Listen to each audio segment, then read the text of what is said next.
Kuasa hukum keluarga Brigadir J. Martin Lukas Simanjuntak mengungkap kesalahan fatal yang dapat membongkar kebohongan Verdi Sambo. Pasalnya, beberapa waktu lalu melalui kuasa hukumnya, Sambo mengaku tak pernah meminta Baradae untuk menembak Brigadir J. Martin menyebut pengakuan terbaru itu sebagai upaya Sambo CS, terlepas dari semua jeratan hukum.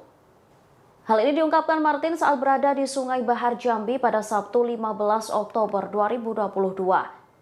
Tak hanya ingin lepas dari pasal 340 dan 338 saja, yang menilai Sambo juga ingin mengorbankan Baradae.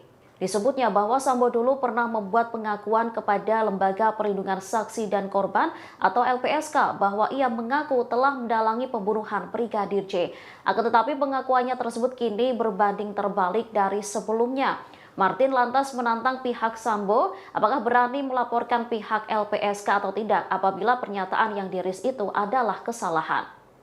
Sementara Ketua Tim Lawyer Brigadir J. Kamarudin Simanjuntak juga buka suara.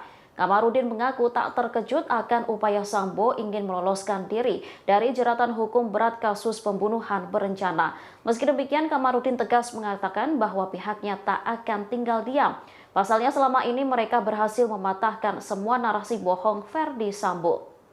Diketahui kasus pembunuhan Brigadir J akan digelar perdana hari ini, Senin 17 Oktober 2022. Nantinya akan ada 4 tersangka yang disidang, yaitu Verdi Sambo, Putri Chandrawati, Kuat Maruf, dan Bribka Riki Rizal. Sementara tersangka Baradae akan menjalani sidang pada Selasa 18 Oktober. Sementara 7 tersangka obstruction of justice penyidikan kasus Brigadir J juga akan menjalani sidang pada Rabu 19 Oktober.